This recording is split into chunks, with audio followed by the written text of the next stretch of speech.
Dans certains siècles, lorsqu'on pense à l'Afrique, on voit souvent ceci.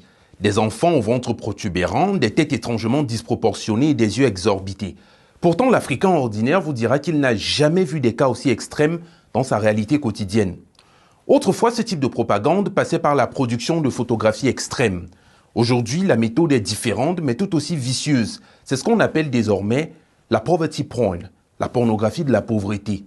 Il s'agit de la mise en scène de la misère. Un individu, généralement occidental, débarque dans un village paisible et propose aux autorités la construction soit d'un puits, soit d'une salle de classe ou autre forme de don. Les populations locales, convaincues qu'il s'agit d'un geste de bonne foi, acceptent le cadeau.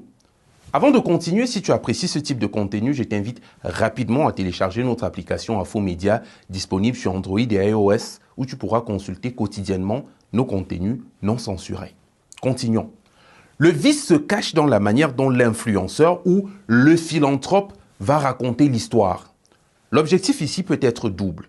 Soit l'histoire est racontée et mise en scène de manière à susciter la sympathie d'un certain public et à l'inciter à donner de l'argent pour soutenir la cause, soit elle sert à satisfaire un besoin primaire qu'on retrouve chez certaines personnes qu'on a appelé le syndrome du sauveur blanc.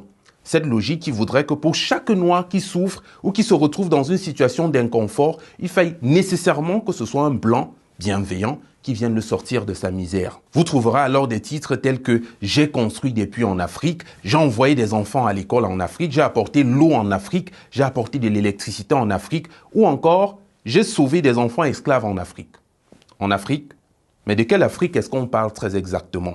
On trouve également des vidéos dans lesquelles on voit des enfants accepter innocemment des bonbons qu'on leur donne sans savoir que c'est une mise en scène et qu'ils sont filmés.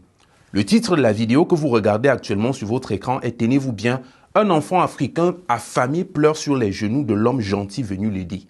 Si ça ne vient pas confirmer tout ce que nous sommes en train de dire.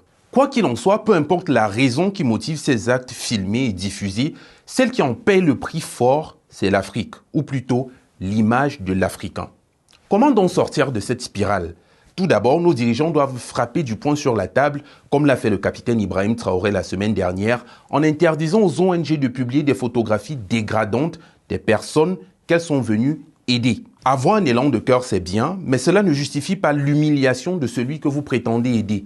Ensuite, nos dirigeants doivent revoir les politiques sociales afin que le développement ne se limite pas aux grandes villes pendant que l'arrière-pays est laissé pour compte et livré à ses chasseurs de primes. Et enfin, nous-mêmes devons avoir de la dignité et arrêter de nous comporter comme des mendiants chaque fois que quelqu'un prétend être venu nous aider. Quel est votre avis?